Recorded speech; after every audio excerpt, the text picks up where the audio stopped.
Boa noite, amada igreja, a toda a juventude, adolescentes, jovens aqui presentes, aqueles que nos acompanham pela internet também. Agradeço a presença dos meus pais, que foi anunciada já aqui no templo. E é com temor e tremor que a gente vem aqui trazer esse estudo da Palavra de Deus, fazendo uma síntese da mensagem que o tempo, pela explicação do pastor Henri, acabou que nos atropelou um pouco, mas tudo com a permissão e a graça do nosso Deus, amém? Hoje nós vamos dar continuidade aqui ao estudo da carta de Paulo aos Romanos, e em especial vai ser o capítulo 4, dos versículos 1 a 8, em que o apóstolo Paulo, ele aborda uma questão muito importante para o seu público lá daquela época, que também é relevante para nós nos dias de hoje.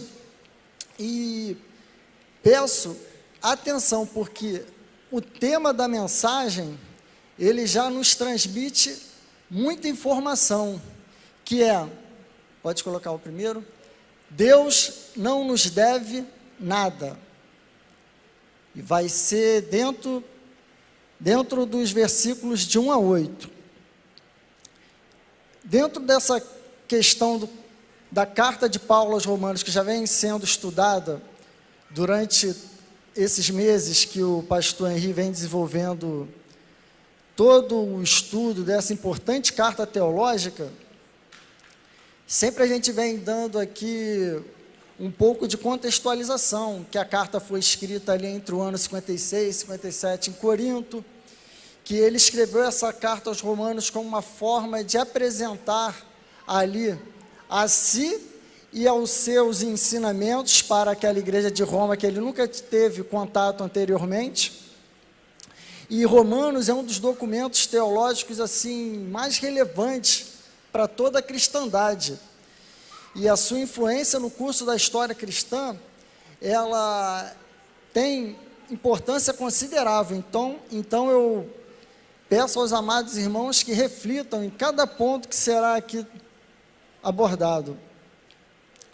E eu vou convidar os irmãos a abrirem então a Bíblia na carta aos Romanos, dos versículos 1 a 8, no capítulo 4, que faremos a leitura agora. Tem a reprodução aqui também, para aqueles que desejarem.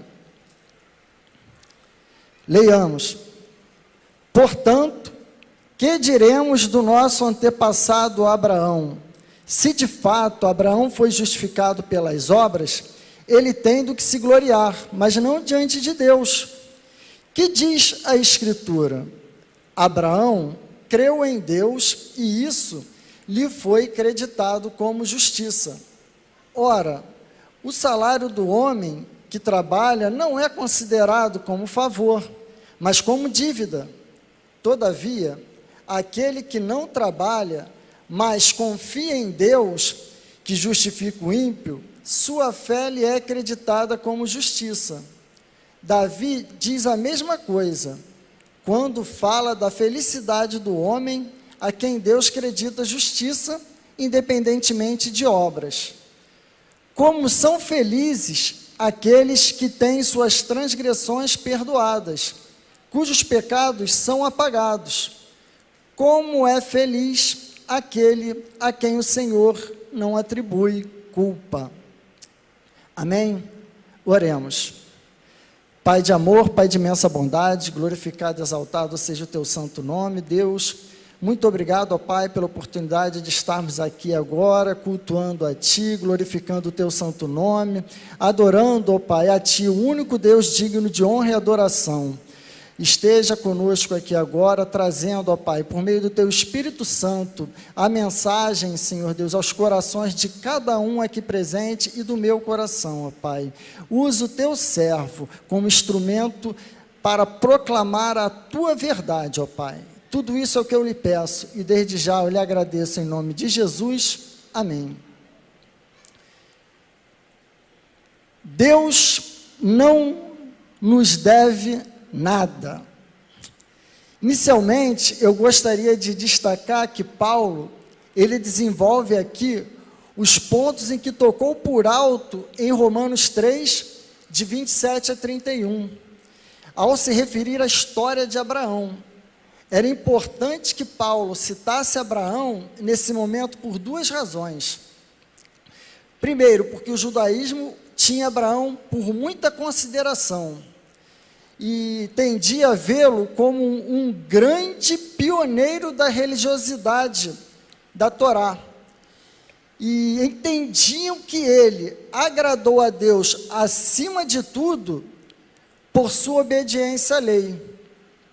Em segundo lugar, porque Abraão, o ancestral do povo judeu, que recebera a promessa de Deus, ocupa um lugar fundamental na história da salvação do Antigo Testamento. Particularmente era assim que Paulo entendia a questão, pois ele via que um dos erros principais de seus contemporâneos judeus era que eles acreditavam que a justificação de Abraão foi por obras e não de acordo com o seu ensinamento, que é a justificação pela fé. Amém? E que ele expressou também lá em Gálatas 3. Paulo, então, ele precisa citar Abraão para mostrar que sua ênfase na justificação pela fé não era uma doutrina nova, revolucionária, mas sim que as Escrituras ensinaram desde o princípio. Além do mais, Paulo faz uso de Abraão para deixar absolutamente claro o fato de que é a fé a única causa da justificação do homem diante de Deus. Ele o faz em uma série de contrastes que prenunciam o grande princípio da reforma, que é sola fide, somente pela fé, que comprova que a experiência espiritual do patriarca, ela foi semelhante à dos cristãos de hoje. Aqui, nós vemos que logo nos primeiros capítulos, nos primeiros versículos, o apóstolo Paulo, inspirado pelo Espírito Santo, ele é inteligente em utilizar a situação de Abraão, ancestral, que servia muito de orgulho para o seu povo. Então, essa jogada ali, na hora de transmitir o que ele afirmava, dá bastante argumento para a sua tese, foi muito inteligente da parte de Paulo.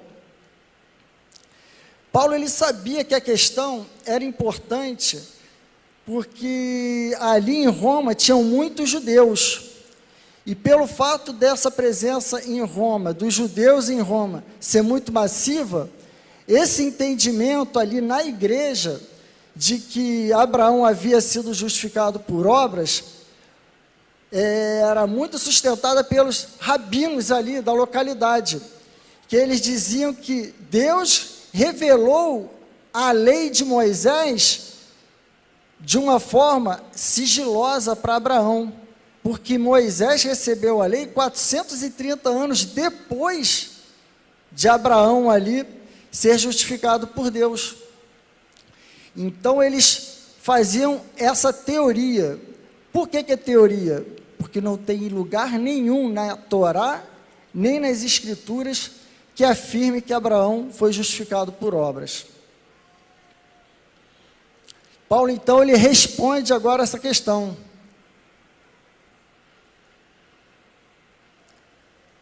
Vejamos agora atentamente esses dois primeiros versículos de Romanos 4. Portanto, que diremos do nosso antepassado Abraão? Se de fato Abraão foi justificado pelas obras, ele tem do que se gloriar, mas não diante de Deus. A ênfase de Paulo aqui é que Abraão, embora tivesse obtido uma posição de destaque dentre os grandes heróis da fé, um dos grandes patriarcas, Abraão, ele continuava a ser um pecador igual aos outros homens.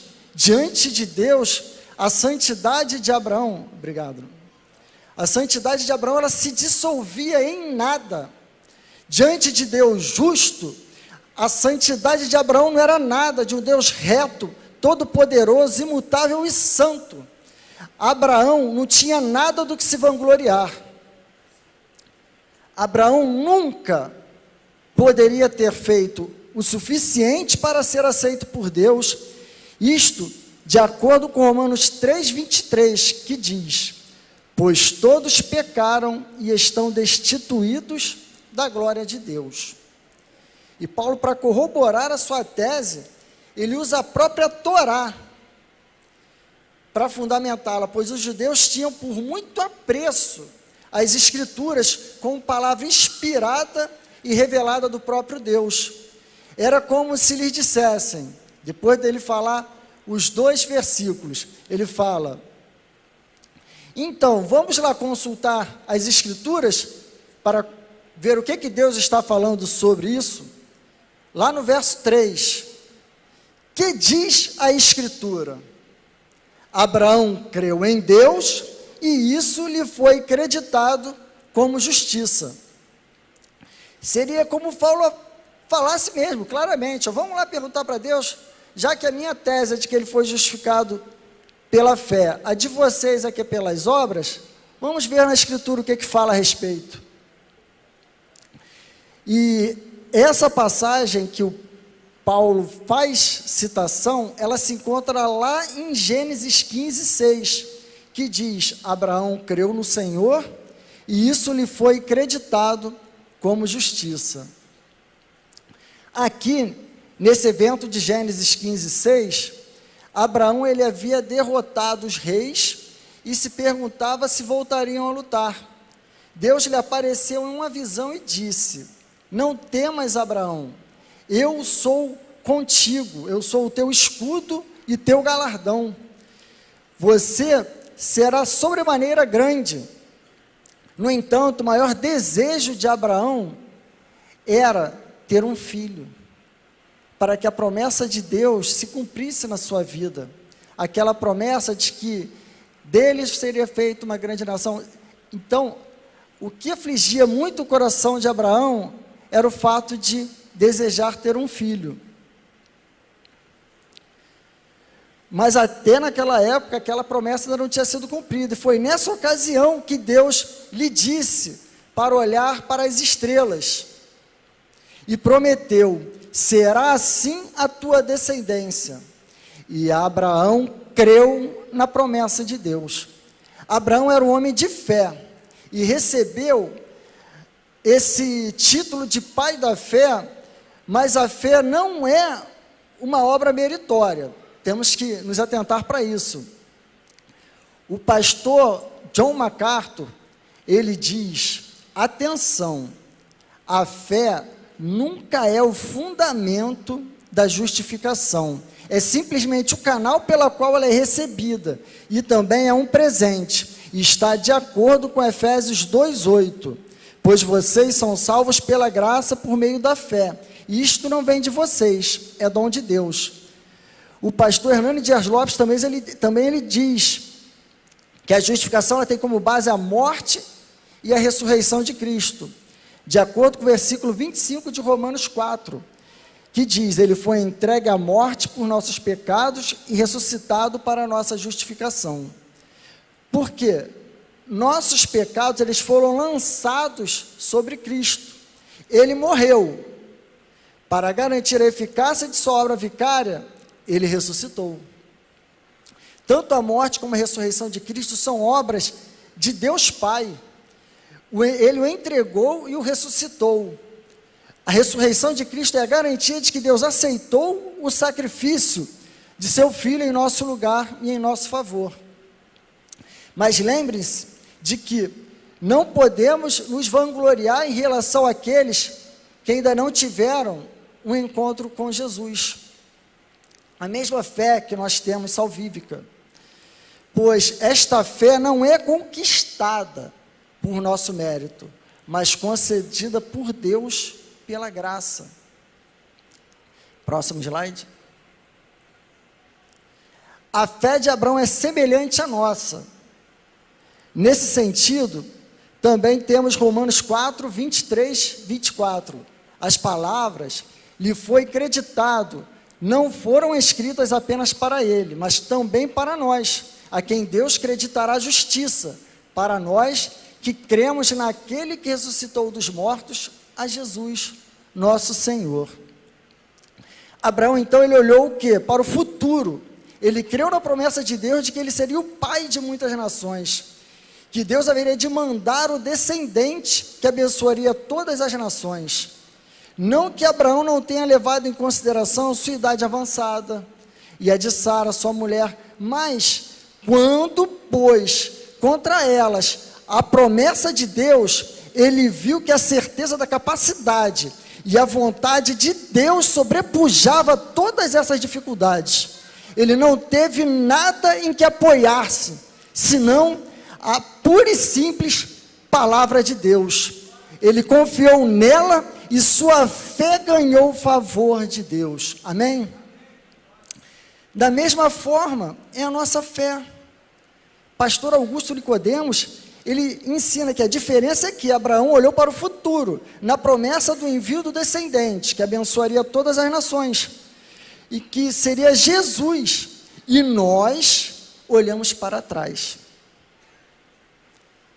Nós não vimos Jesus Cristo, nós cremos que ele já veio, que é o filho de Abraão prometido, em quem todas as nações da terra serão benditas.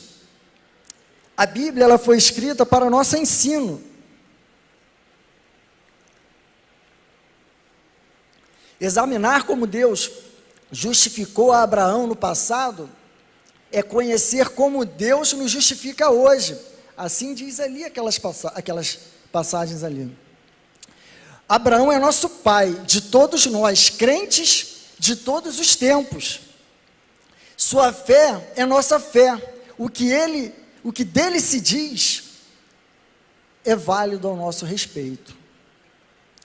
Portanto, voltando agora ao argumento do Paulo, o próprio Deus é quem diz que Abraão recebeu a justiça, que foi justificado, perdoado dos seus pecados, aceito por Deus pela fé que ele teve na palavra e nas promessas de Deus, e não por alguma coisa que ele tivesse feito. É uma transação unilateral. Abraão não fez nada aqui para acumulá-la. Deus simplesmente creditou a ele.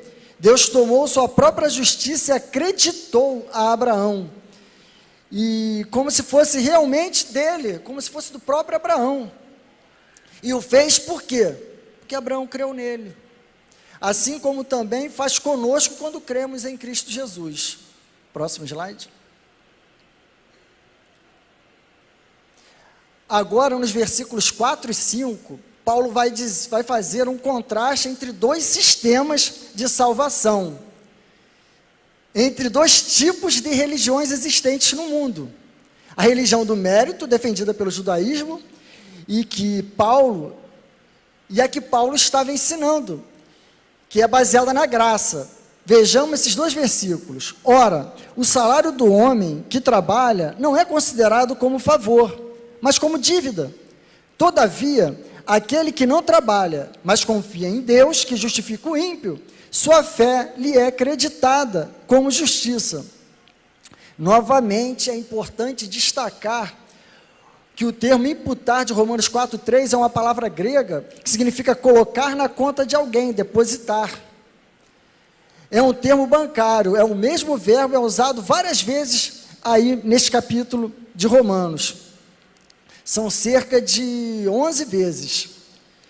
Quando uma pessoa trabalha, ela recebe um salário, correto? E esse dinheiro é depositado em sua conta. Mas Abraão, ele não trabalhou para merecer a salvação, simplesmente creu na palavra de Deus. Foi Jesus Cristo quem realizou, no caso de Abraão, quem realizaria a obra na cruz.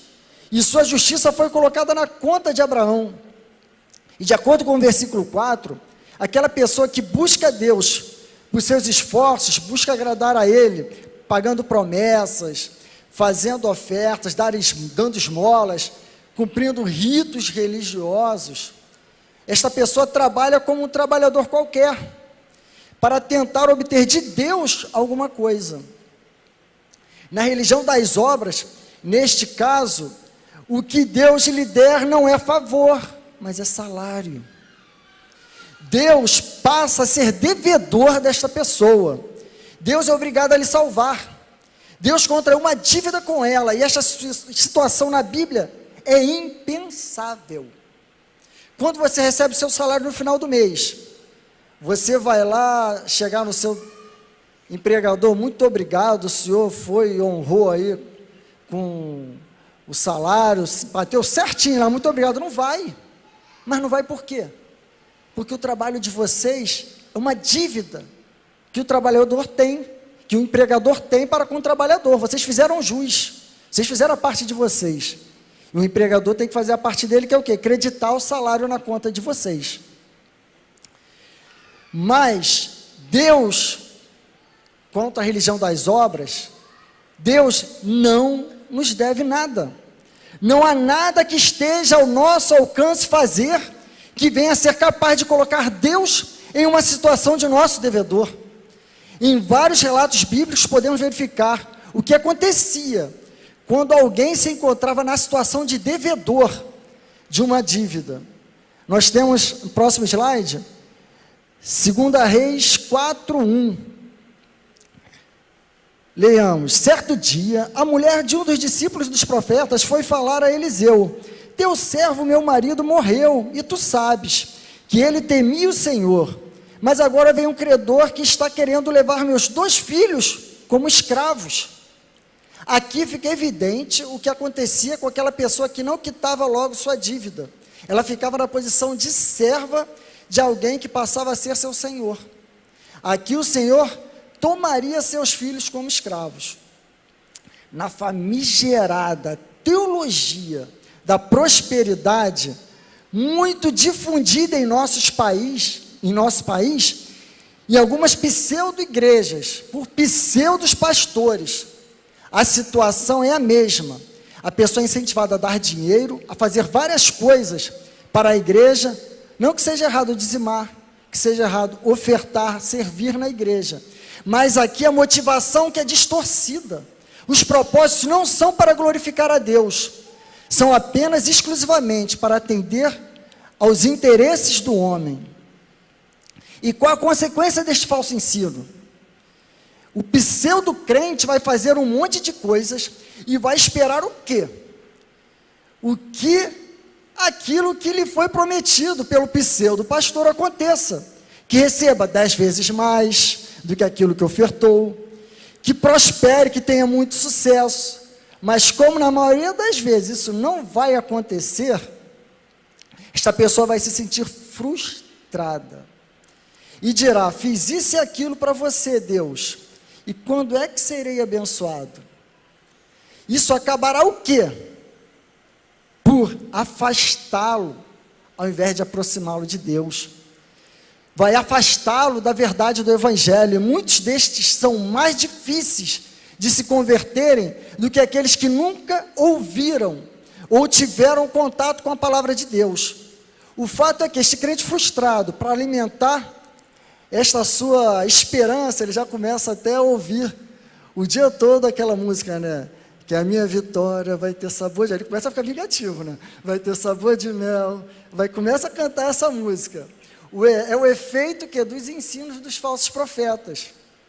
E detalhe, da mesma forma que aconteceu nesta passagem de 2 Reis, em que a mulher devedora ia perder seus filhos como escravos, acontece com o pseudo-crente, que faz várias coisas, que se sente senhor de uma dívida que Deus passou a ter com ele. Muitos são quase que ensinados a pegar o Filho de Deus como seu escravo, ou o gênio da lâmpada, para satisfazer os seus desejos. É a famosa teologia da Xuxa. Lembram daquele hino que as crianças cantavam? Tudo que eu quiser, o cara lá de cima vai me dar. Quantos aqui não cantaram esse hino, hein? Quer dizer, eles se tornam senhores de Deus. Deus tem que fazer as suas vontades, porque é seu devedor. Ele está trabalhando, está fazendo, está se esforçando. Quem nunca ouviu esses pseudos pastores ensinando a orar? Eu determino que Deus faça isso. Eu não aceito isso, Jesus. Eu ordeno a cura. Eu não aceito a pobreza. Eu determino a restituição 10 vezes mais. E então, entra até aquele fundo musical, né? Restitui. Quem nunca, né? Aí, mas só que o Salmo 51, 12, que Davi escreveu e que inspirou ali o autor desta canção, é no sentido de restituir a alegria da salvação, mas usam com conotação financeira, material. Pastor Augusto Nicodemus, ele diz que nunca diga para Deus, Deus me dá o que é meu, porque se Deus for dar o que é teu, é inferno. Porque é isso que nós merecemos. Não peça a Deus para Ele lhe dar o que é teu. Não diga, eu quero só que o Senhor me retribua, devolva tudo aquilo que é meu. Não peça isso, porque o salário que a Bíblia declara claramente que nós fazemos jus, é o salário do pecado. E qual é o salário do pecado? É a morte. E todos pecaram. Se não fosse a graça de Deus, o nosso salário seria a morte. Desde o dia em que nós, como raça, quebramos a sua lei, ofendemos a sua santidade, nos tornamos pecadores debaixo da sua ira, da sua justiça. Qualquer benefício é graça. Continuando agora, vamos ver o slide 8. Todavia, no versículo 5, todavia, aquele que não trabalha, mas confia em Deus, que justifica o ímpio, sua fé lhe é acreditada como justiça. Ou seja, aquele que não procura se justificar por meio das obras, porém crê que Deus justifica o ímpio, esta declaração de Paulo é espantosa para os judeus. Deus justifica o ímpio? Como assim?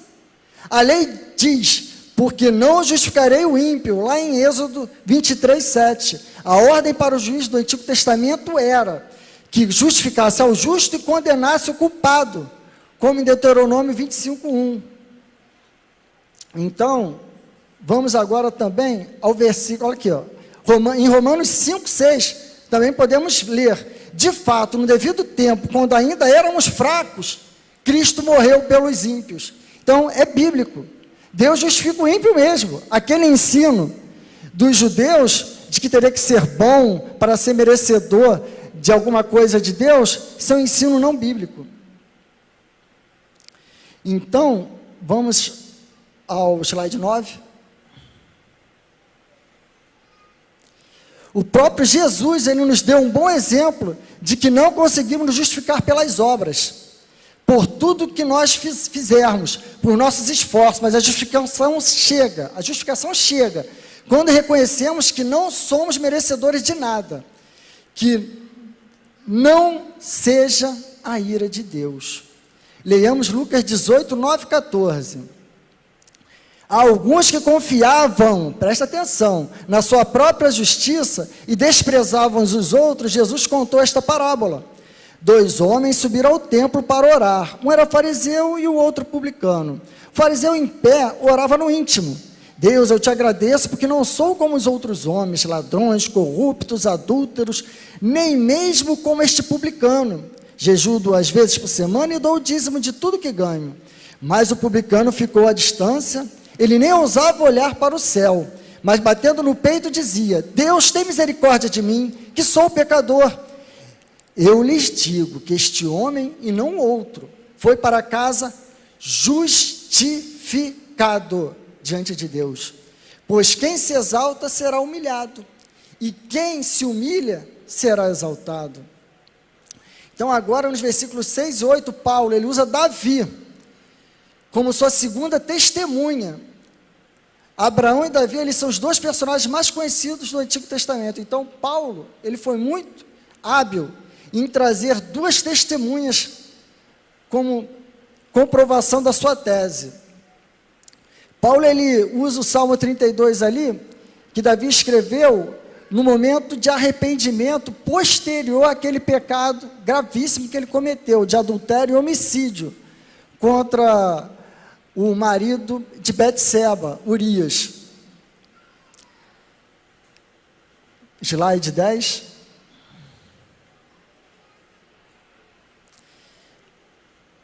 Vamos agora ler essa passagem que Davi, ele vai ser essa testemunha, porque Abraão era o quê? Era uma figura idolatrada, assim, pelas suas obras, mas Davi, ele é muito lembrado pelo quê?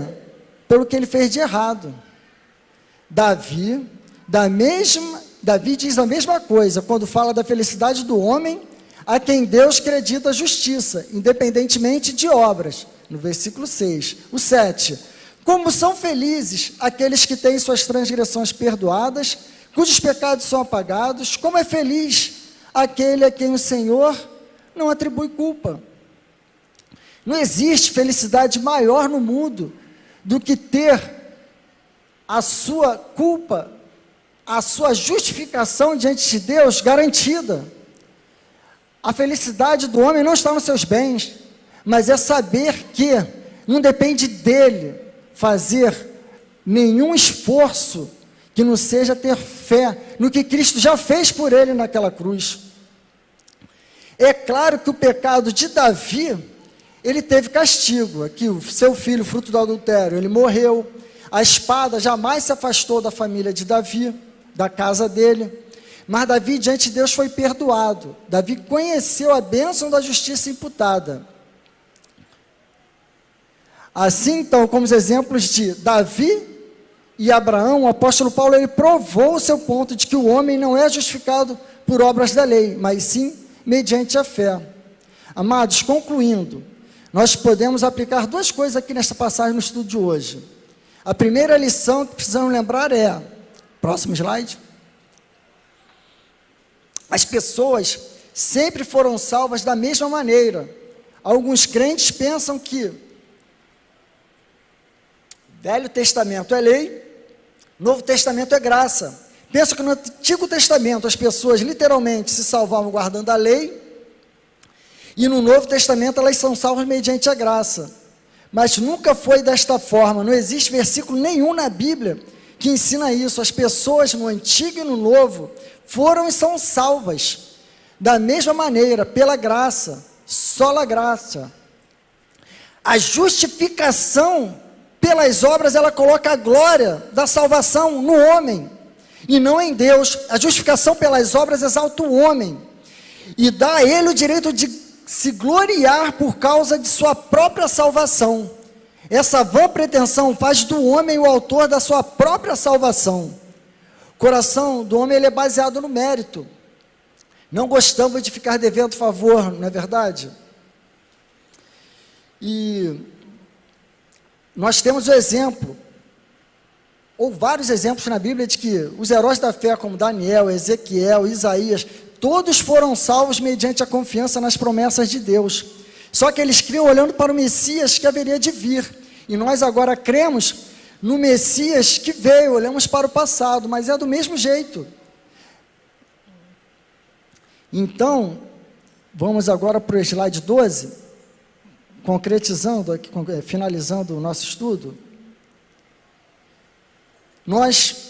A graça, ela longe de nos levar para o pecado, a graça, ela nos liberta dele e nos dá motivação para viver, amém?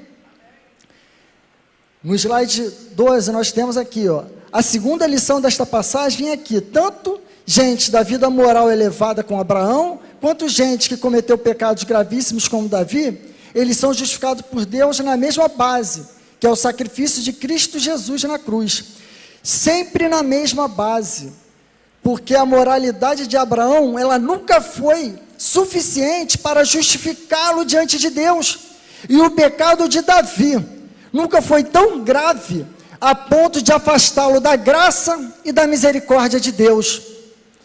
Por isso a salvação, o perdão, não é coisa que você vai conquistar fazendo peregrinação ou fazendo algo, porque é isso que a gente tem visto em muitas igrejas hoje em dia, que pregam a teologia da prosperidade, porque eles vêm trazendo o esforço do homem como algo a motivá-lo a trabalhar mais, a servir mais, mas ao pastor lá que está interessado, não para a glória de Deus, não que Deus seja glorificado, que mais gente, que façamos missões, que mais gente glorifiquem a Deus, É campanha atrás de campanha, a campanha dos 7 mergulhos de Naamã. Quantos já não viram? Quem nunca viu isso ou participou, né?